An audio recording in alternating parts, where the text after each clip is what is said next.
है और सच्चे दरबार की जय। नारद मुनि के द्वारा दुर्वासा ऋषि को जानकारी मिलने पर और भी ज्यादा क्रोधित हो गया, और भी ज्यादा आग बबूला हो गया। क्यों? क्योंकि अपनी चाल में वो खुद फेल हो गया था। इसलिए और भी ज्यादा क्रोधित होते हुए उस दुर्वासा ऋषि ने एक दूसरी चाल सोची। क्या चाल सोची? अगर मैं एक पक्षी का रूप धारण कर लूं और उड़ के चलूं जंगल में और वहां से एक सांप पकड़ करके ले आऊं, खीर के कढ़ाई में डाल दूं, खीर जहरीली होगी, ऋषि मुनि खाएंगे, मर जाएंगे, पांडवों पे दोष लगेगा, उनका जागरण संपूर्ण नहीं। हाँ, ये चाल ठीक रहे। उस चाल को करने के लिए उतारू हो गया। अजगर का जो रूप धारण किया था छोड़ दिया, एक सुंदर बाज पक्षी का रूप धारण कर लिया। कैसा बाज पक्षी बना?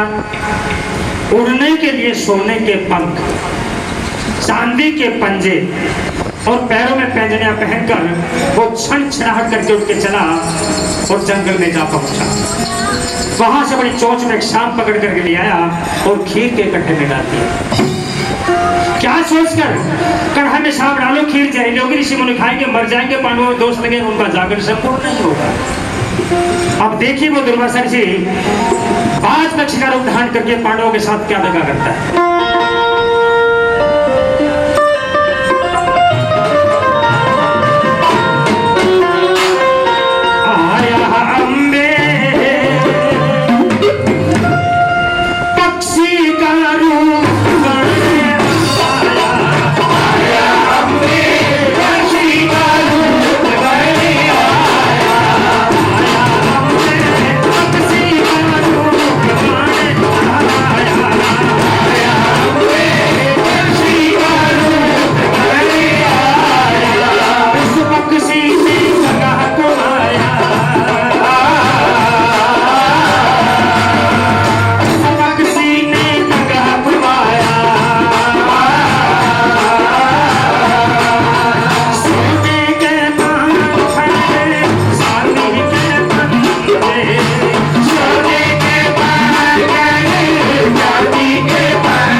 उड़ने के लिए सोने के पंख, चांदी के पंजे, पैरों में पैंजनियां पहनकर वो छण छान करके उठ के चला और जंगल में जा पहुंचा और अपनी चोंच वहां से सांप पकड़ करके लिया, खीर के कढ़ाई में डाल दिया। उस बाज पक्षी ने जब कढ़ाई में सांप डाला, किसी ने भी नहीं देखा। क्या देखा किसी ने? उस बाज पक्षी ने कढ़ाई में सांप डाला तो किसने देखा? किसने देखा? छिपकली ने। छिपकली ने देखा। उस बाज पक्षी ने कढ़ाई में सांप डाला, देखा छिपकली ने। ये भक्त बता रहे हैं, मगर हम कहते हैं कि छिपकली ने नहीं देखा। वो देखा एक चील ने जो आकाश में उड़ रही थी। अब यहाँ हमारे तुम्हारे बीच एक सवाल पैदा हो गया। सभी छिपकली बता रहे थे, चील कहां से है? चील कौन थे? इसके पिछले जन्म की गाथा बतलाता हूं, पूर्ण खुलासा करके बड़े ध्यान से सुन लीजिएगा। महाराज दक्ष की दो पुत्रियां थी। उनके नाम भी जानते होंगे। महाराज दक्ष की 2 पुत्रियां थी, क्या नाम थे? तारा और रुक्मणी। यहां से तारा रानी की कथा प्रारंभ हो जाती है, ऐसा ही है ना? यही है, ऐसा ही ना? यहां से कथा प्रारंभ होती है। अगर यहां से कथा प्रारंभ होती है तो हम इतनी देर से क्या कहते आए हैं? काम का समय वेस्ट कर दिया, यही से प्रारंभ करते, अब तक तो आरती होने को चली जाती है। एक अंतर है, बड़े ध्यान से सुन लीजिएगा। महाराज दक्ष की 2 पुत्रियां थी जिनके नाम थे कुंता और शकुंतला। दोनों बहनें मां की भक्तनी एकादशी का व्रत किया करती थी। व्रत के एक दिन कुंता ने अपनी छोटी बहन शकुंतला को कहा कि बहन बाजार में चली जा और वहां से फलाहार प्रसाद लिया व्रत खोलने के लिए।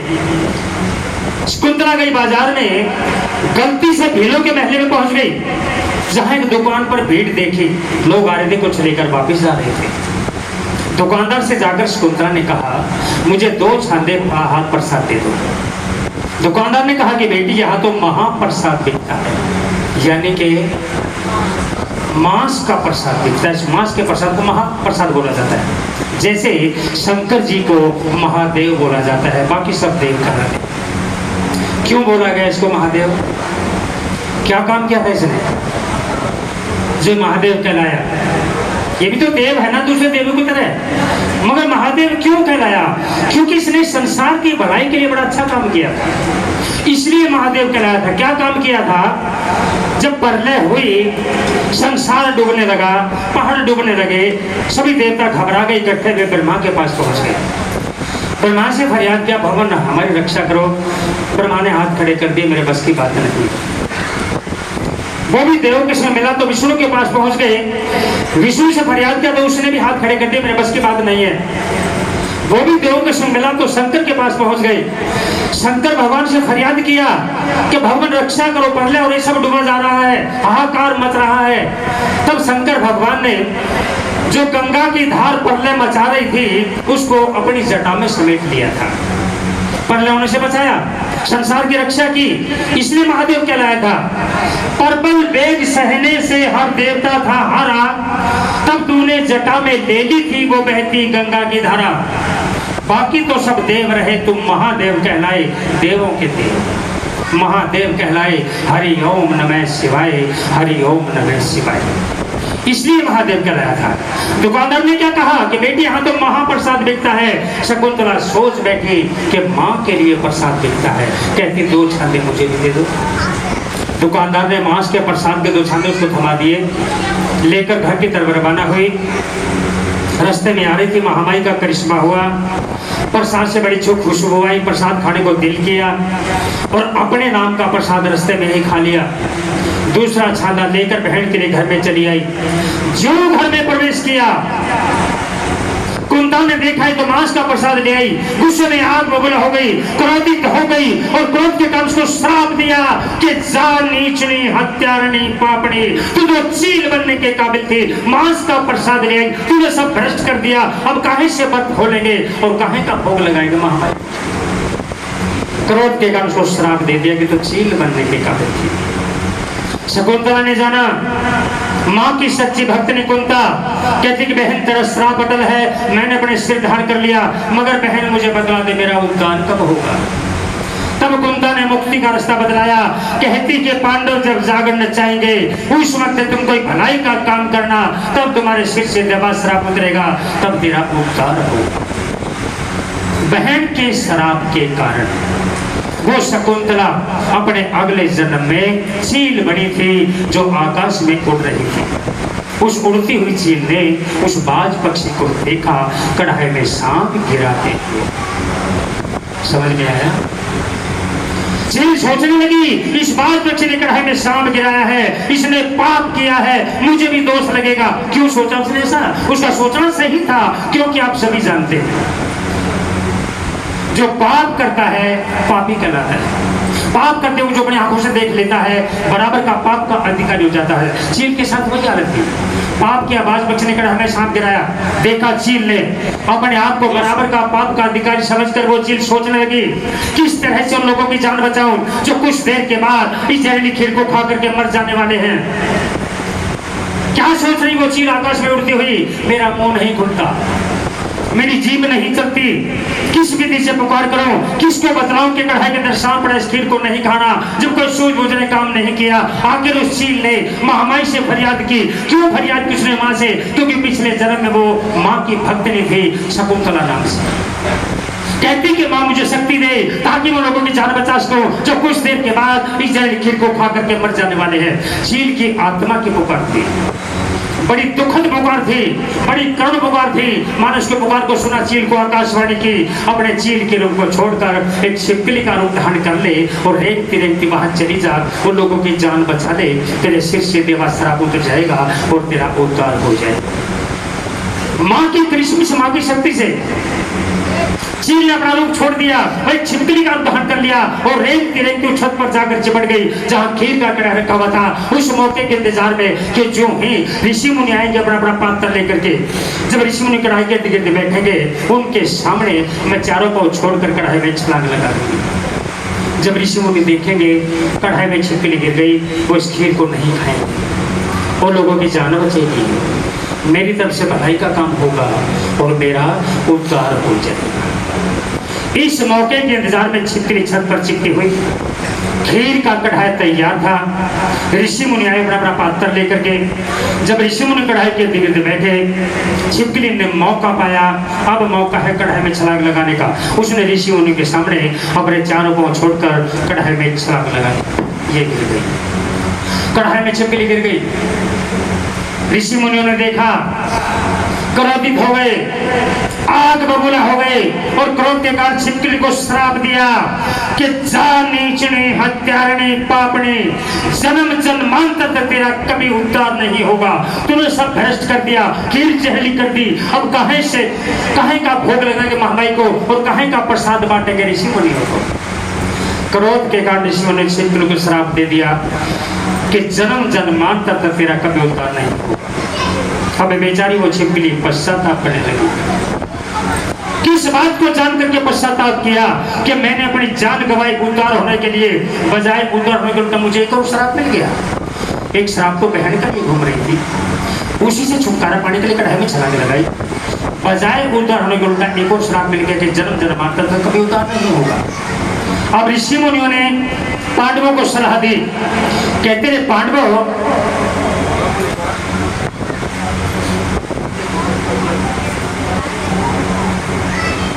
को सलाह दी, कहते थे पांडवों, कढ़ाई में छिपकली गिर गई, खीर जहरी हो गई, भोग लगाने के काबिल नहीं, इसलिए तुम एक काम करो, महामाई को बर्फी मेवे का भोग लगा दो और खीर के कढ़ाई को ले जाए बाहर, गड्ढे के अंदर खीर को पलट देना और मिट्टी से उसको ढक देना। क्यों? क्योंकि खीर जहरीली है।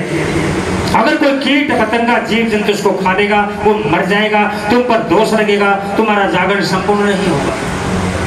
ऋषि मुनियों की सलाह मानकर पांडवों ने महामाई को बर्फी मेवे का भोग लगा दिया और खीर के कढ़ाई को ले गए बाहर, गड्ढे के अंदर खीर को पलट दिया और कढ़ाई से जब खीर खाली हुआ, उस कढ़ाई की तली में अपना सांप निकला। सांप को देखकर पांडव बड़े हैरान हुए, आश्चर्यमान हुए। क्यों? कि कढ़ाई के अंदर सांप। पांडवों ने विचार किया, अगर ये छिपकली इस कढ़ाई में ना गिरती तो भला किसको मालूम था कि कढ़ाई के अंदर सांप पड़ा हुआ है? ये खीर तो पहले जहरीली थी, ऋषि मुनि खाते मर जाते, अनंत हो जाता, हम पर दोष लगता, हमारा जन्म जन्मांतर तक कभी उद्धार होने वाला नहीं था। अब पांडवों ने विचार किया, इस छिपकली ने कढ़ाई में गिर करके अपनी जान गंवाई और सब लोगों की जान बचाई, इसने तो बहुत भलाई का काम किया। पांडवों का मन में छिपकली के प्रति ममता जागे, दया उपजी और ममता के कारण पांडवों ने छिपकली का उद्धार करने की सोची। इस छिपकली का उद्धार करना चाहिए क्योंकि इसने अपनी जान गंवाकर सब लोगों की जान बचाई है। अब पांडवों ने ममता के कारण छिपकली को वरदान दे दिया, उसको उद्धार करने के लिए उसको वरदान दे दिया। क्या वरदान दिया? कि तेरा जन्म एक राजा के घर में होगा और तेरा पालन पोषण एक भील के घर में होगा। ये पांडवों ने छिपकली का उद्धार करने के लिए उसको वरदान दे दिया, जन्म राजा के घर में और पालन पोषण एक भील के घर में। पांडवों के वरदान के कारण ये कथा का दूसरा चरण संपूर्ण।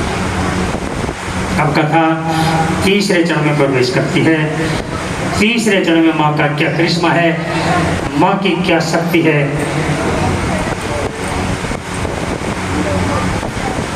पांडवों के वरदान के कारण उस छिपकली ने, एक सपस नाम का राजा था, उसके घर में कन्या बनकर के जन्म ले लिया।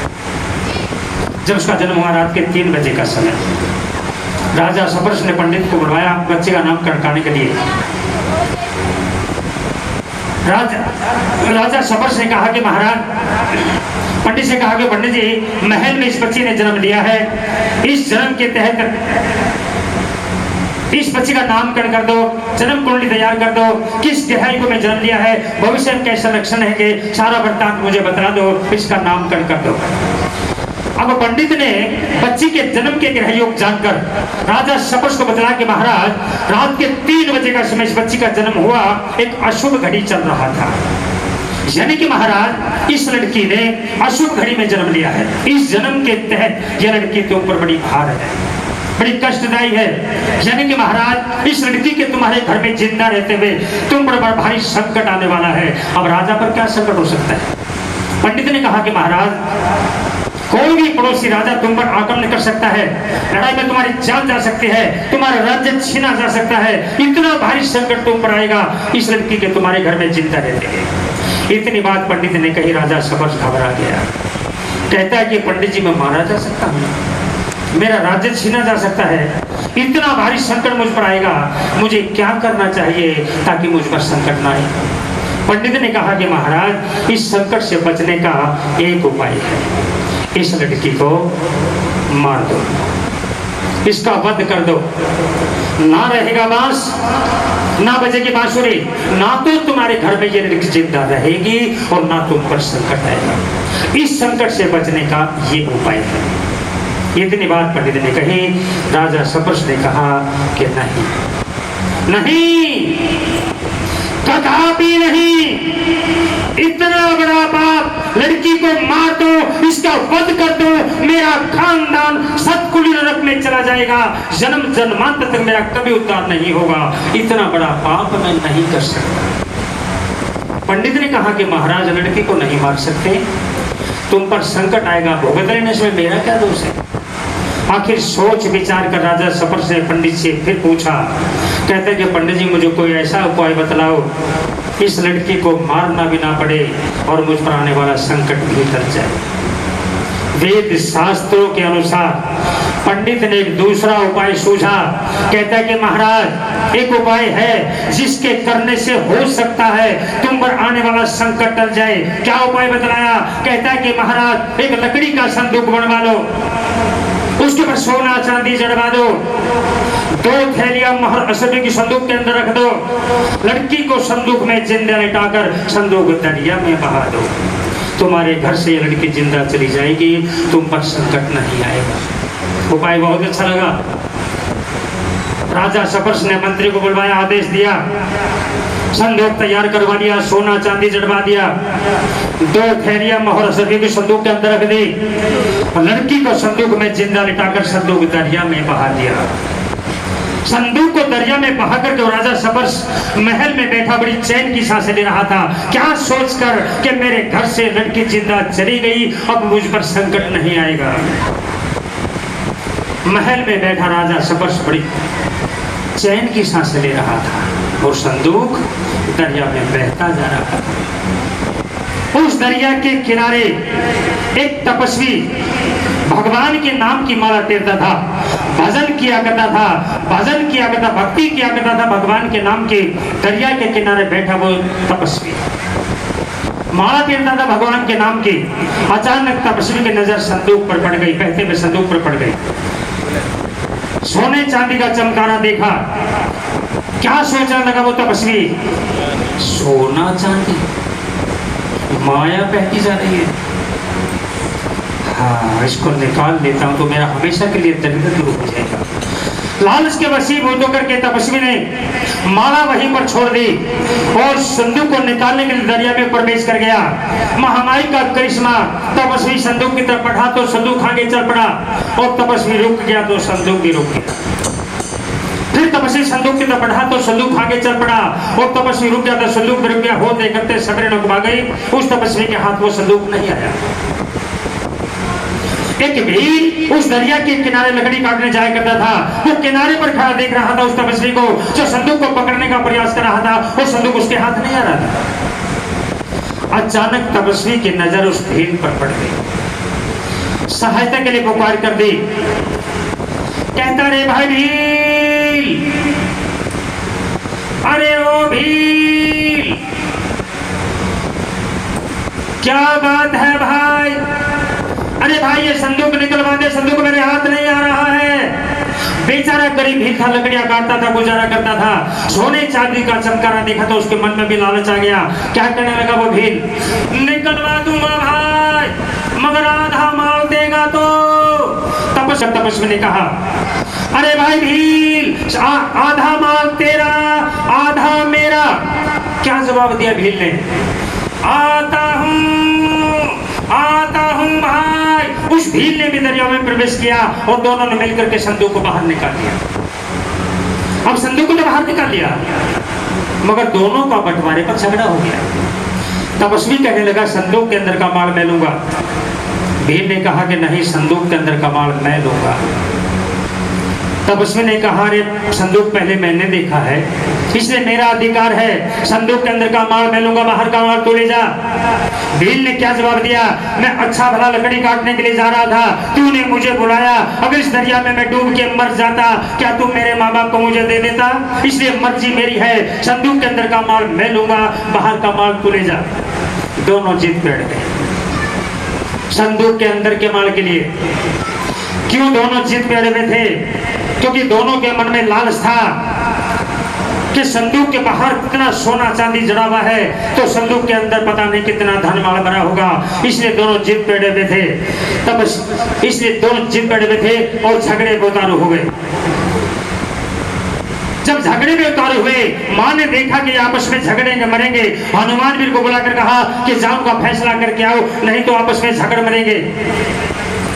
हनुमान भी ने फकीर का रूप धारण किया और चला दोनों के पास झगड़े का कारण जाना। जब दोनों ने झगड़े का कारण बतलाया तो उस फकीर ने कहा कि मेरी एक राय है, अगर मानो तो बतलाओ कौन सी राय थी? कहता है, अपना अपना निशान मुझे दे दो। जिसका निशान संदूक के अंदर का होगा, अंदर का माल उसी का। जिसका निशान बाहर का होगा, बाहर का माल उसी का। दोनों ने बात मान ली, अपने अपने निशान फकीर को दे दिए। फकीर ने जब निशान देखे तो भील का निशान संदूक के अंदर का निकला, तपस्वी का निशान बाहर का। संदूक जब खोल करके देखा, उसमें निकली 2 थैलियां मोहर असरबियों की और एक जिंदी जागती कन्या। कन्या को पाकर के भील बहुत खुश हुआ। क्यों खुश हुआ? क्योंकि दुर्भाग्य था, बूढ़े भील के यहाँ कोई संतान नहीं थी, इसलिए वो कन्या को पाकर के बहुत खुश हुआ था। 2 थैलियां मोहर असरबियों की। कन्या को गोद में लेकर बड़ी खुशी खुशी घर चला। घरवाली से कहने लगा, ये कन्या हमें मिली है, अपनी समझ करके पालन पोषण करना। बेली भी बहुत खुश हुई, नहा धोकर के आई, सुख से वस्त्र पाए, कन्या को गोद में लिया। शुक्र याद महामय कह के माँ, इस बुढ़ापे में एक कन्या तो तूने हमें दी पालन पोषण करने के लिए। और वो भील चला पंडित के पास उस बच्ची का नाम कटकाने के लिए। पंडित ने बच्ची के जन्म के ग्रहयोग जानकर उस बच्ची का नामकरण किया। उसका नाम रखा रुक्मणी। क्या नाम रखा? रुक्मणी। कहां जाकर के रुक्मणी का नाम आया है? तारा का अभी कोई अता पता नहीं है। और वो भील ने रुक्मणी का पालन पोषण करती है।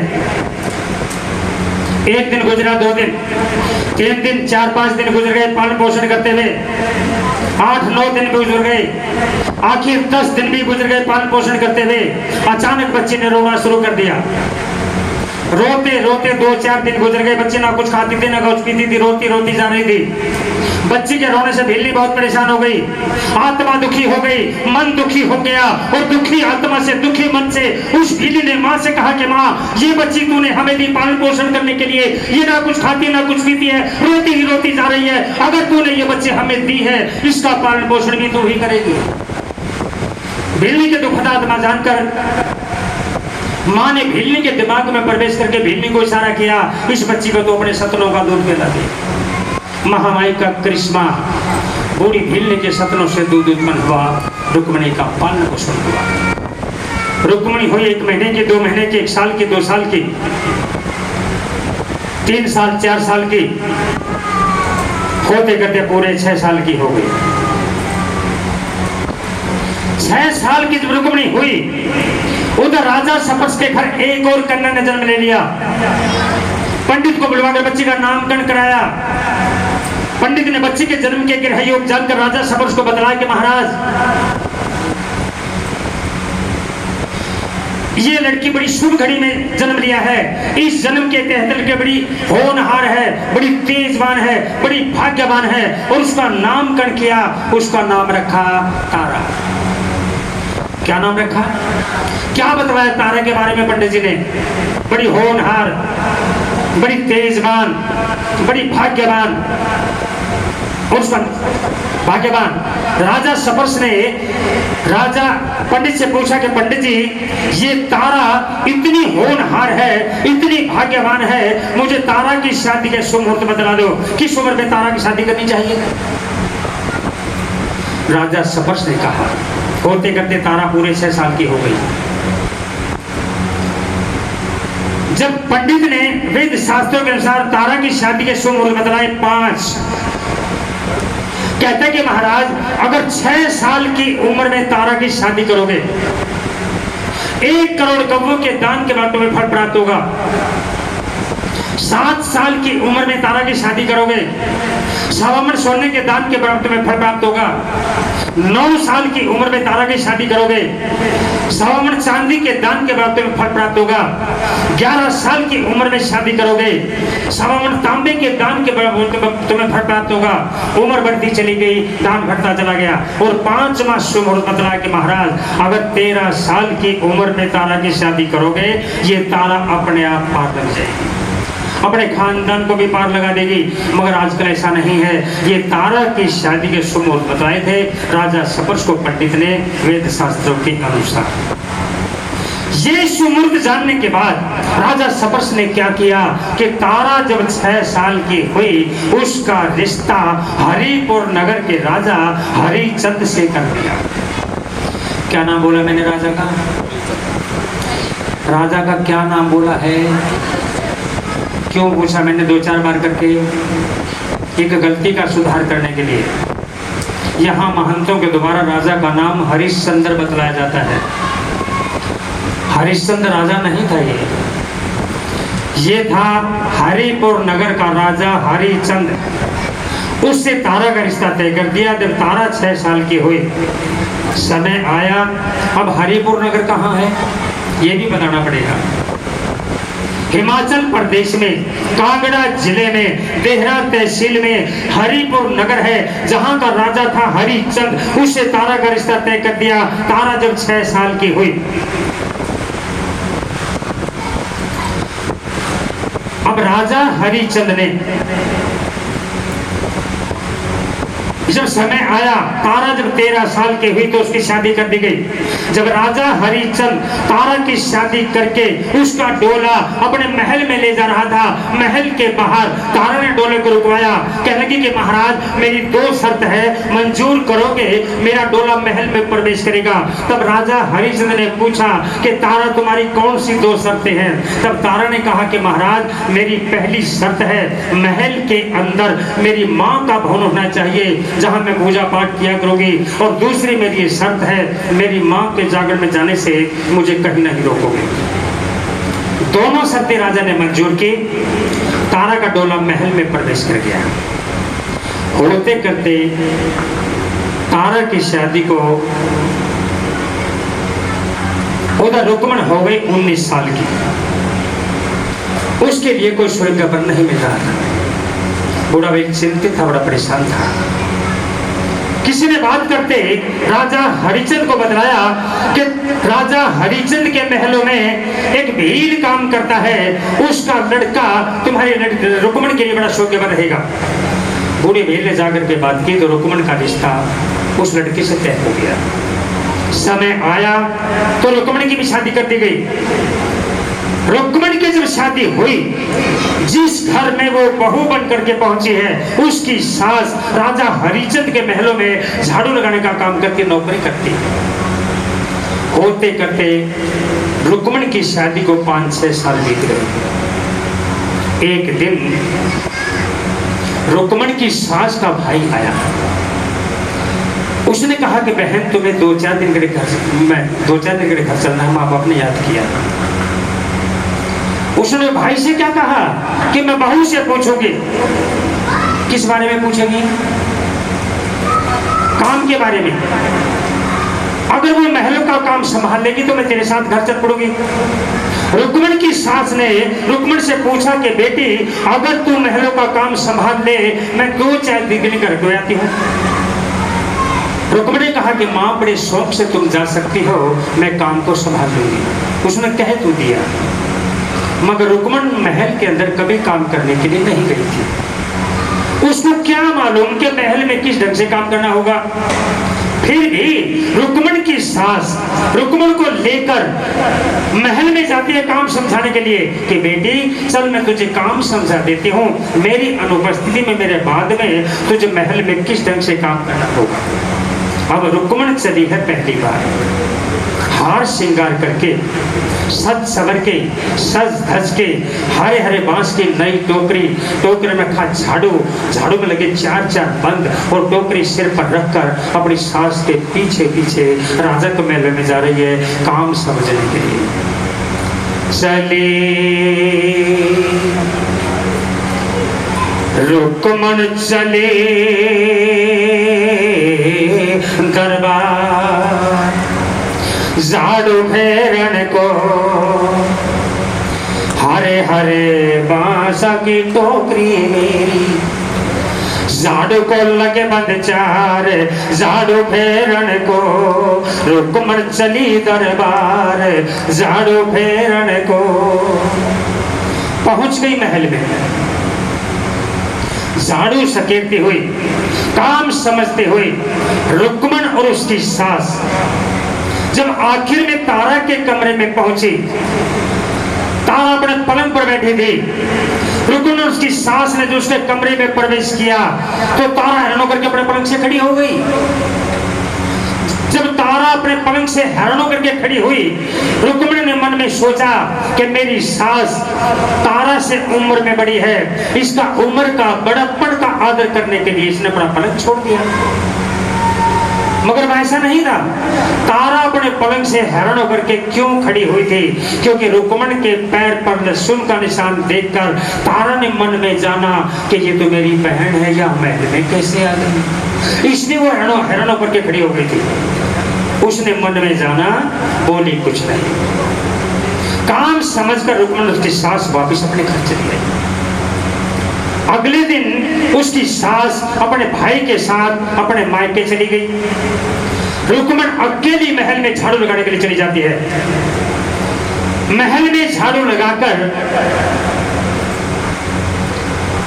आखिर में जब तारा के कमरे में पहुंची तो तारा ने बड़े लाड प्यार से कहा कि रुक्मणी हाजिर मेरे साथ पलंग पर बैठ जा। रुक्मणी ने कहा कि मैं तुम्हारे साथ पलंग पर नहीं बैठूंगी, क्योंकि तुम एक रानी हो, मैं एक भेलनी हूँ, तुम्हारे साथ पलंग पर नहीं बैठूंगी। तारा ने कहा कि रुक्मणी तो मेरी बहन है, क्या तू झूठ बोल रही हो? ये कदापि नहीं हो सकता। अरे तुम एक रानी हो, मैं एक भेलनी हूँ, मैं तुम्हारी बहन कैसे हो सकती हूँ?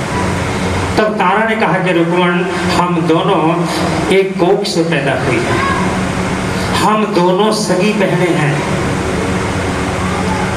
तभी रुक्मणी को यकीन नहीं हुआ। रुक्मणी ने कहा कि तारा तुम मुझे झूठ में कह रही है, कदापि नहीं हो सकता कि मैं तुम्हारी बहन हूं। अरे तुम एक रानी मैं रुक्मणी महल में झाड़ू लगाने का काम करते, तुम्हारी बहन कैसे हो सकती हूँ? तब तारा ने रुक्मणी को 3 जन्म की बात याद दिलाई। कहती कि रुक्मणी हम दोनों 3 जन्म से सगी बहनें रहती आई है।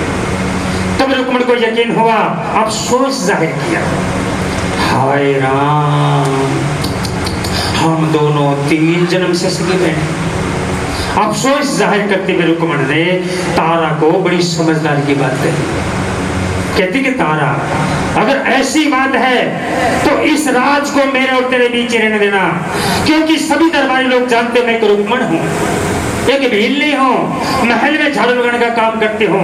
जब दरबारी लोगों को यह पता चलेगा कि तारा रुक्मण की सगी बहन है, वो तुझे भी भीलनी सोचेंगे और महल में तेरा आदर मान कम हो जाएगा। कितनी समझदारी की बात कही सुनी। ये बात तो उसने कह दी, मगर दूसरे पल रुक्मण के मन को एक ठेस भी पहुंची। किस बात को जानकर के ठेस पहुंची? हम दोनों सगी बहनें एक कोख से पैदा हुई, एक माँ बाप की जाई, और हमारी किस्मत अलग अलग। क्यों? एक तो रानी बड़ी बैठी महल के अंदर, दूसरी उसी की सगी बहन उसी के महल में झाड़ू लगाने का काम करती है। बेचारी वो रुक्मण झाड़ू सुखेरते हुए दुख प्रकट करते हुए उस भगवान को दोष देने लगी कि हे भगवान, तेरी कैसी माया है, हम दोनों सगी बहनें एक कोख से पैदा हुई, एक माँ बाप की जाई, और हमारी किस्मत अलग अलग। दुख प्रकट करते हुए झाड़ू सुखेरते हुए भगवान को क्या दोष देती?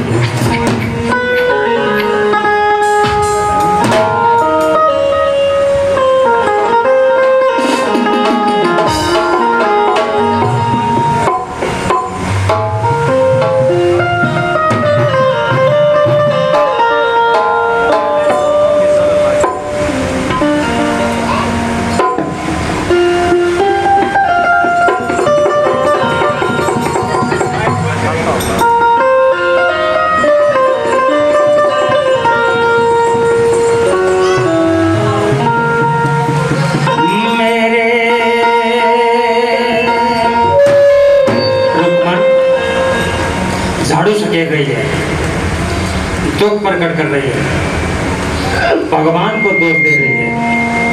क्या कहती है?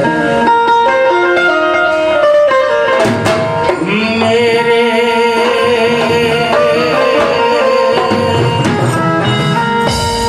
रामा कर्मा की गत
तेरी कैसी माया है।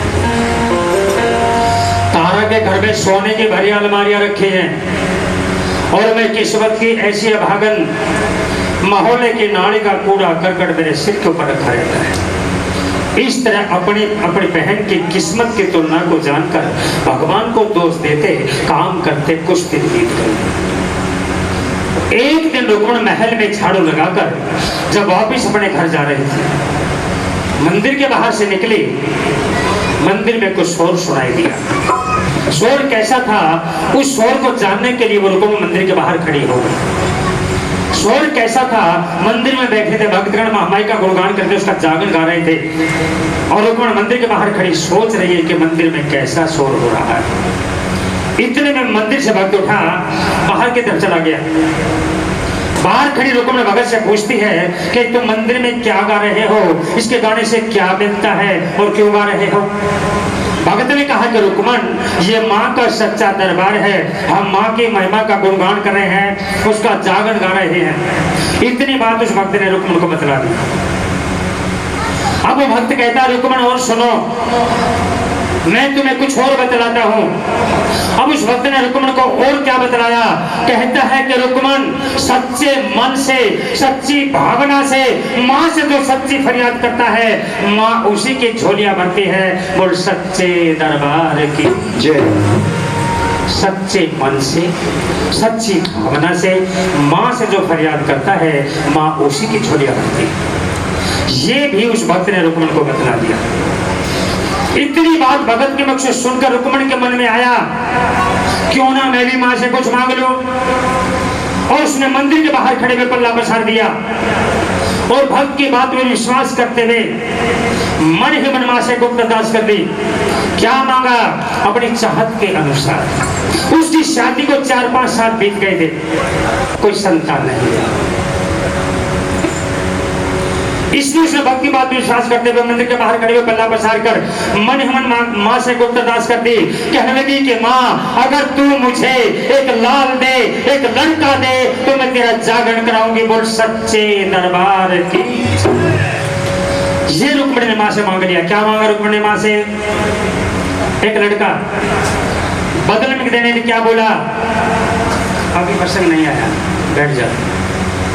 क्या बोला? मांगा एक लड़का और बदले में देने के लिए क्या बोला? एक जागरण। इस बात को तो सभी महंत लोग बतलाते, जो कथा सुनाने वाले होते हैं। मगर जागरण के दौरान रुक्मण ने मां को देने के लिए 3 बातें कही थी। कौन सी 3 बातें हैं, एक एक करके बतला रहा हूं, बड़े ध्यान से सुन लीजिएगा। मगर मेरी 2 बातों का ध्यान दीजिएगा। जिन भक्तों ने हाथ बांधे हुए हैं वो हाथ खोल करके बैठिएगा। एक नजर पड़ोस में झांक लीजिएगा, कोई सो रहा हो उसको जगा दीजिए। ऐसा ना हो कि माँ का फरियादी बैठा हो और सोता का सोता है। रुक्मणी खड़ी है मंदिर के बाहर, मांग रही है माँ से एक लड़का, बदले में देने के लिए जागरण। और जागरण के दौरान माँ को देने के लिए 3 बातें करिए। क्या कहती है? जो मूर्खों की फरियाद चल रही है, उसके तुरंत बाद आप भक्तों की फरियाद चलेगी। क्या कहती है रुक्मण?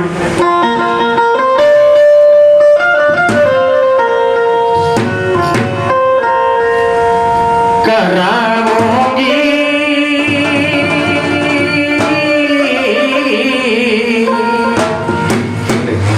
मजागरण तेरा कराऊंगी, कराऊंगी मजागरण तेरा कराऊंगी, कराऊंगी मजागरण तेरा कराऊंगी, कराऊंगी मजागरण तेरा कराऊंगी।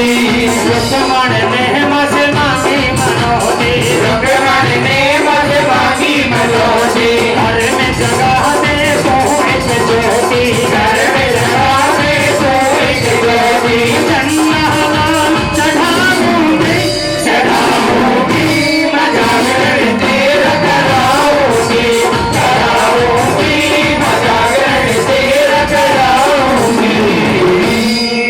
पहली बात उसने कही कि माँ मुझे एक लड़का दे दे, तेरे भवन पे एक लाल झंडा चढ़ाऊंगी। दूसरी बात क्या थी, बड़े ध्यान से सुनिएगा।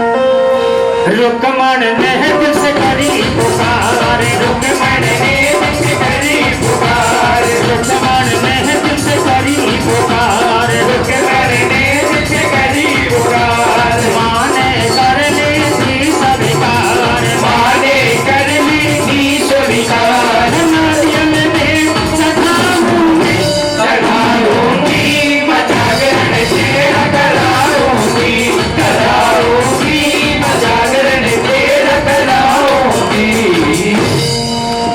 बात उसने कही कि माँ, जब लड़का हो जाएगा एक नारियल की भेंट तेरे दरबार में चढ़ूंगा। और तीसरी बात उसने क्या कि बड़े ध्यान से सुनेगा। माँ ने एक चमत्कार दिखाया, माँ ने एक चमत्कार दिखाया, माँ ने एक चमत्कार दिखाया, माँ ने एक चमत्कार दिखाया। दे दिया बहुत साल बिताया, दे दिया बहुत साल बिताया, दे दिया बहुत साल बिताया, दे दिया बहुत साल बिताया। दर्शन तेरे कराऊंगी, कराऊंगी जागरण तेरा कराऊंगी, कराऊंगी जागरण तेरा कराऊंगी। तीसरी बात उसने कही कि माँ, जब लड़का हो जाएगा उसको लेकर तेरे दरबार में तेरे दर्शन के लिए आऊंगी, मन्नत उतारने के लिए। ये तीन बातें रुक्मिणी ने मां से कही। मां ने उसके अर्ज को, फरियाद को स्वीकार किया, एक चमत्कार उसके घर दिखाया। उसके घर एक लड़का पैदा हुआ, 1 साल के अंदर लड़का पैदा हुआ। रुक्मिणी बहुत खुश हुई। ये वो समय है भक्तों, सवेर वेला, जैसे रुक्मिणी ने मां से मांगा था, मंदिर के बाहर खड़े हुए, भीड़ नहीं होने के नाते मंदिर में अंदर जाने की इजाजत नहीं थी। मंदिर के बाहर से मां ने उसके फरियाद को स्वीकार कर लिया। आप तो मां के चरणों में बैठे हुए, अगर किसी भक्त का कोई सवाल है, मनोकामना है, फरियाद है, मगर सच्चे मन से मां से अर्ज करना, हमारा विश्वास है मां के दरबार से कभी खाली नहीं लौटेगा। अर्ज कर लीजिएगा, उसके बाद आगे बढ़ते हैं।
एक दिन माँ ने क्या किया, छोटी बाला का रूप धारण किया, हनुमान भी ने छोटे से लोकड़े का बच्चे का रूप धारण किया, मंदिर की तरफ दौड़ने के लिए चल पड़ी। उस वक्त रुक्मण का बच्चा दूसरे बच्चों के संग मंदिर के पास खेल रहा था। खेलते बच्चों में माँ ने सभी बच्चों पर नजर डाली, आखिर रुक्मण के बच्चे पर नजर टिका दी और हनुमान भी से कहने लगी, सभी बच्चे मेरी पहचान में आ गए, आज एक नया जो बच्चा खेल रहा किसका मेरी पहचान में नहीं आया। तब हनुमान जी ने कहा कि माँ तुझे तो देना ही देना आता है, लेना नहीं आता। मगर माँ तो दयालु है, कहने लगी कोई बात नहीं, सब मिल जाएगा। ये कहकर वापस बैकुंठ को चली गई। कुछ दिन बीत गए, रुक्मण को जाकर फिर भी याद नहीं आया। उसी तरह एक दिन फिर माँ ने छोटी बाला का रूप धारण किया, हनुमान ने छोटे से लोकड़े का बच्चे का रूप धारण किया, फिर मंदिर का दौरा लगाया। उस वक्त रुक्मणी के बच्चे की तरफ इशारा करके हनुमान ने माँ से कहा कि माँ ये वही बच्चा है जो 5 साल पहले रुक्मणी ने तुझसे अर्ज करके मांगा था और आज तक तेरा जागरण नहीं दिया। माँ को भड़का दिया। माँ ने क्या किया, बच्चे पे अपना तेज डाल दिया, अपना साया डाल दिया, बच्चों को बुखार हो गया, गिर पड़ा मंदिर के पास। दूसरे बच्चे जाकर रुक्मण को खबर देते हैं, रुक्मण तुम्हारे बच्चे को बुखार मंदिर के पास पड़ा हुआ है। रुक्मण ने जाकर देखा बच्चों को बुखार था, उठाकर लेके डॉक्टर के पास दवाई दिलाई, कोई आराम नहीं हुआ। ले गई वैद्य हकीमों के पास, दवाई बूटी कराई, कोई आराम नहीं हुआ। ले गई झाड़ फूक करने के बाद झाड़ फूक कराया, फिर भी कोई आराम नहीं हुआ।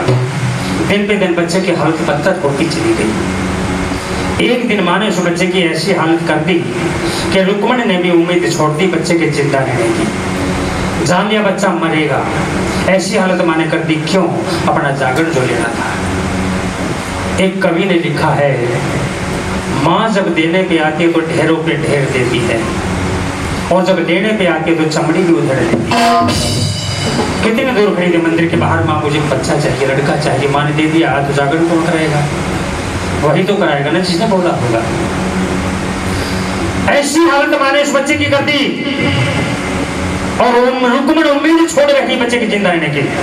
फिर भी बेचारी को रुक्मण एक दिन बीमार बच्चे को घर में छोड़कर महलों में झाड़ू लगाने के लिए चली गई। महल में झाड़ू लगाकर आखिर जब तारा के कमरे में पहुंची, वो जल्दबाजी में झाड़ू लगा रही थी। एक झाड़ू उधर लगाया, एक उधर लगाया, वो जल्दबाजी में झाड़ू लगा रही थी और तारा लोग बैठी देख रही थी। तारा कहने लगी कि रुक्मण तू मेरी बहन जरूर है, मगर इसका ये मतलब नहीं कि तू काम ठीक ढंग से नहीं करेगी। बेचारी इतनी बात जब तारा ने कही तो बेचारे रुक्मण को रोना सा आ गया। रोते सिसकते कहती कि बहन तारा मैं तो मन से काम करना चाहती हूँ, मेरा मन अलाचार है, मैं ध्यान से काम करना चाहती हूँ, मेरा ध्यान भंग है क्योंकि मेरा बच्चा घर में बीमार पड़ा हुआ है। इतनी बात तारा ने जानी। तारा कहने की रुक्मण ऐसी बात थी, तुझे काम पर नहीं आना चाहिए था, बच्चे को तो डॉक्टर के पास ले जाती। तब रुक्मण ने कहा कि मैं डॉक्टर के पास ले गए, दवाई दिलाई, कोई आराम नहीं हुआ। वैद्य हकीमों के पास ले गए, दवाई बूटी कराई, कोई आराम नहीं हुआ। झाड़ फूक करने वालों के पास ले गए, झाड़ फूक भी कराया, फिर भी कोई आराम नहीं हुआ। कहती कि तारा मुझे कोई ये भी नहीं बतलाता मेरे बच्चे को बीमारी क्या है, अगर कोई मेरे बच्चे को ठीक कर दे तो मैं उसके गुण गाऊं। कहती कि तारा तेरा कसूर नहीं, जमाने का दस्तूर ऐसा है, जो दुखी होता जमाना उसको और ज्यादा दुख देता है। इसलिए तारा तू कहले पड़े मन की, मैं तो काम करने के लिए आऊँ, काम करके ही जाऊंगी, मगर तारा तुझे ये नहीं मालूम जब मैं वापस घर जाऊंगी पता नहीं मेरा बच्चा मुझे जिंदा भी मिलेगा। इस तरह से रोते सिसकते रुक्मण अपनी बहन तारा को अपना दुख प्रकट करती कहती है कि हे बहन मेरी सुनत मेरे सिर पर है कष्ट भारा, मैंने पल पल सोच गुजारा, मेरा लड़का पड़ा बीमार और तुझे अपने काम की बात। बेचारी दुख प्रकट करती है, क्या कहती अपनी बहन तारा,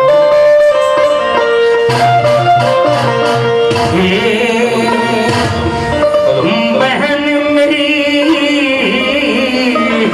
सुन तारा